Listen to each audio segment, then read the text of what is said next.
آیا گونجاوە ڕەنگی عابا باش نەبێ ڕەنگی تر بێ؟ ڕەنگی عابا ئایا دروستە ڕەش نەبێت وەقارتر و سەلامەتتر و تەقوادارتر ئەوەیە کە ڕەش بێت. ئەمە خاڵی یەکەم. خاڵی دووەم ئەگەر ڕەنگا و ڕەنگ و سەرنج ڕاکێش بوو ئەمە حرامە دروست نییە. ڕەنجی عاباکەت یعنی ملەوەن کە چەند ڕەنگێک بێت و سەرنج ڕاکێش و زەق و بریق بێت ئەمەیان حرام و دروست نییە. ئەی لەو بینەیە بۆ نمونە ڕەنگێکی قاوەیە على سبيل المثال یا نیلیە ڕەنگێکی وابێ کە تاریکێک بێت و مثلەن سەرنج ڕاکێش نەبێ یعنی ئەوە نەبێ کە زریق و بریق نەبێت ئەمە دروستە هیچ بەڵگەیەک نییە لەسەر حرامێتی بەڵام یەکەم باشترە یەکەم بە تەقواترە وەقارترە. ئەمە خاڵێکی گرنگ هەیە ئاگامان لێ بێ لە یادمان نەچێ. ئەویش چییە؟ خۆی پەروەردگار لە قورئاندا باسی سێ سنف ئیماندارمان بۆ دەکات. فمنهم ظالم لنفسه ومنهم مقتصد ومنهم سابق بالخيرات بإذن الله. هيانا إيمان داري كان ترخم جناه بارمان هيا إيمان داري مقتصد يعني واجب كان دكا الحرام كان دور دكيتو بلام زيادة سنة ناكا سيهم يعني سابق بالخيرات أويكا بيش برشي دكا لشاكدا دائما لدواي باشترين شاكترين تقوى دارترين شدة قري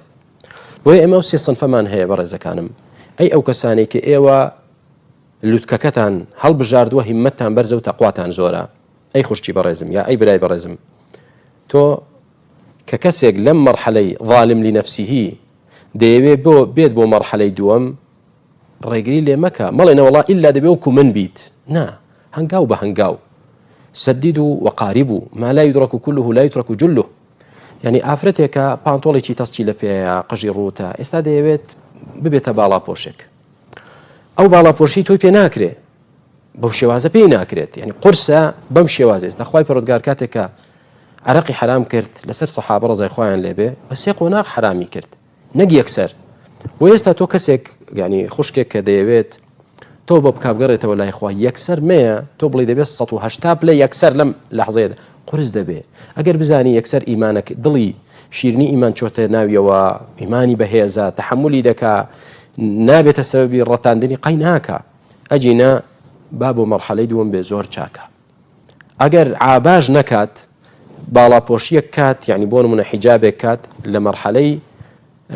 ظالم لنفسیه زۆر باشترە لەوەی کە پانتۆڵیش دەستک لە بەرکە دەست خۆش بێ خوشتی من ومێدی چاکترمان هەیە ئینشاء الله تەقوادارتر ئەوەیە کە تۆ عابا بکەیت بەو شێوازە بەڵام نەڵێ وڵاک یا ئەوە بکە یا مەیکە نە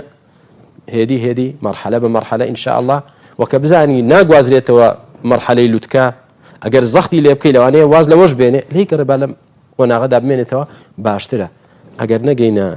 خێری 100 باشە 190 50 باشە با دانەبەزێتە خوارەوە.